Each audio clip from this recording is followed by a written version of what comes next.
जय श्री राम। मिथुन राशि के जातकों के लिए यह सप्ताह है सोच, समझ और संतुलन का। बदलते विचार, तेजी से बदलते हालात और रिश्तों की गहराइयाँ सब एक साथ आपका इंतजार कर रहे हैं। लेकिन घबराइए नहीं, ये सब आपको कुछ सिखाने और आगे बढ़ाने आए हैं। पहला, कैरियर और कामकाज। विचारों में तेजी, फैसलों में ठहराव चाहिए। मिथुन राशि के जातक बुद्धि और संचार के स्वामी माने जाते हैं। इस सप्ताह आपके दिमाग में बहुत सारी बातें चलेगी, नए आइडियाज, नई प्लानिंग और शायद काम को लेकर कुछ असंतोष भी।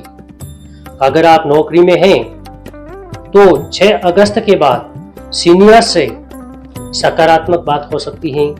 कोई नई जिम्मेदारी मिलेगी, लेकिन साथ में थोड़ा बदलाव की स्थिति भी है। जो लोग जो बदलने की सोच रहे हैं उन्हें थोड़ा और इंतजार करना चाहिए। फ्रीलांसर, क्रिएटिव वर्कर्स, आपके लिए यह सप्ताह बहुत शानदार हो सकता है। कोई नया क्लाइंट या प्रोजेक्ट सामने आ सकता है। सुझाव, अपनी बात को संक्षेप में और स्पष्ट रखें। दूसरों को सुनना भी सीखे, सिर्फ बोलना ही आपकी ताकत नहीं। भौतिक निवेश जरूरी। जो जातक व्यापार से जुड़े हैं उनके लिए यह सप्ताह थोड़ा टेस्टिंग साबित हो सकता है। कोई पुराना ग्राहक पैसे लौटा सकता है, कोई डील आगे बढ़ सकती है, लेकिन दस्तावेजों की जांच जरूर करें। पार्टनरशिप में पारदर्शिता बनाए रखें, नहीं तो कोई नाराजगी हो सकती है। शुभ दिन शुक्रवार। सुझाव, जो वादा करे वो निभाए। भरोसे का रिश्ता ही बिजनेस। बुद्धि से कमाई, भावनाओं से नहीं। इस सप्ताह आपकी आमदनी स्थिर रहेगी, लेकिन खर्चों पर थोड़ा नियंत्रण जरूरी है। घर की चीजें, बच्चों से जुड़ी चीजें या इलेक्ट्रॉनिक्स पर खर्च हो सकता है। उधार या लोन की स्थिति है तो सोच समझकर कदम उठाएं। शेयर मार्केट, यदि निवेश पहले से किया है तो रिटर्न मिल सकता है, पर नया निवेश टालें। नुकसान से बचने का मंत्र, व्यय करने से पहले विचार करें। चौथा, प्रेम और रिश्ते। बात करें, चुप न रहे। इस सप्ताह प्रेम संबंधों में भावनाएं गहरी होगी, लेकिन भ्रम भी रहेगा। जो रिलेशनशिप में हैं वे छोटे छोटे गलतफहमियों से परेशान हो सकते हैं। अविवाहित लोगों को किसी मित्र से भावनात्मक जुड़ाव महसूस हो सकता है। वैवाहिक लोगों को जीवन साथी की बात सुननी चाहिए, बस मैं सही हूं की सोच से बचें। उपाय, बुधवार को हरे रंग के वस्त्र पहने और हरे फल जैसे अमरूद का दान करें। पांचवा, पारिवारिक जीवन। संवाद ही समाधान है। परिवार के मामले में यह सप्ताह थोड़ा संवेदनशील है। माता पिता की सेहत का ध्यान रखें। भाई बहन से किसी बात को लेकर मनमुटाव हो सकता है, खुलकर बात करें। संतान की तरफ से कोई अच्छा समाचार मिल सकता है, पढ़ाई या इंटरव्यू को लेकर। सुझाव, एक साथ बैठकर चाय पीजिए, यही सबसे अच्छा काउंसलिंग सेशन है। छठा, स्वास्थ्य।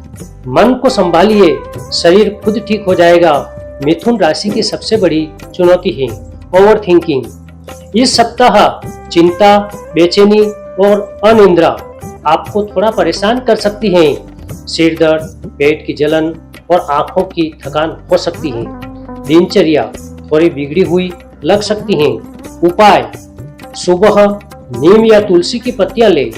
योग, खासकर अनुलोम विलोम और बामरी करें। सातवां, शिक्षा। दिमाग तेज, लेकिन ध्यान बढ़ सकता है। विद्यार्थियों के लिए यह सप्ताह अवसरों से भरा हुआ है, लेकिन एकाग्रता की कमी हो सकती है। जो छात्र आर्ट्स, कम्युनिकेशन, पत्रकारिता या लेखन से जुड़े हैं उन्हें अच्छा आइडिया मिलेगा। प्रतियोगी परीक्षा में ध्यान केंद्रित रखें। बीच में सोशल मीडिया से दूरी बनाए रखें। उपाय, रोज पढ़ाई शुरू करने से पहले गणेश जी का नाम लें। गुरुवार को पीले कपड़े पहने, गुरु कृपा से स्मरण शक्ति बढ़ेगी। 8वां, यात्रा परिवर्तन के संकेत। छोटी दूरी की यात्रा के योग बन रहे हैं। ऑफिस मीटिंग या पारिवारिक कार्यक्रम के लिए कहीं जाना पड़ सकता है। अगर आप ट्रेवल प्लान कर रहे हैं तो 6 या 9 अगस्त अच्छा रहेगा। गाड़ी संभल कर चलाएं, खासकर बारिश में। सुझाव, यात्रा से पहले हनुमान चालीसा पढ़ें। 9वां, सामाजिक छवि। आपकी बातों में असर होगा। इस सप्ताह लोग आपकी बातचीत, सोच और सुझावों को महत्व देंगे। मित्रों और रिश्तेदारों के साथ मेल जोल बढ़ेगा। कोई पुराना दोस्त अचानक संपर्क कर सकता है। सुझाव, किसी से कटुता रही हो तो क्षमा मांगने या देने में देरी न करें। साप्ताहिक उपाय और शुभ संकेत। शुभ दिन बुधवार शुक्रवार। शुभ रंग हरा आसमानी। शुभ दिशा उत्तर। मंत्र ओम बुद्धम बुद्धाय नमः रोज 108 बार जप करें। दान हरी सब्जी, मूंग दाल या हरा वस्त्र किसी जरूरतमंद को दें। मिथुन राशि वालों, आपका मन बहुत तेज चलता है, लेकिन जीवन में स्थिरता के लिए मन की गति को समझदारी से दिशा देना जरूरी है। इस सप्ताह आपको बोलने से ज्यादा सुनने की जरूरत है, सोचने से ज्यादा करने की जरूरत है और भागने से ज्यादा ठहरने की जरूरत है। शुभ सप्ताह की शुभ मंगल कामनाएं। जय श्री राम।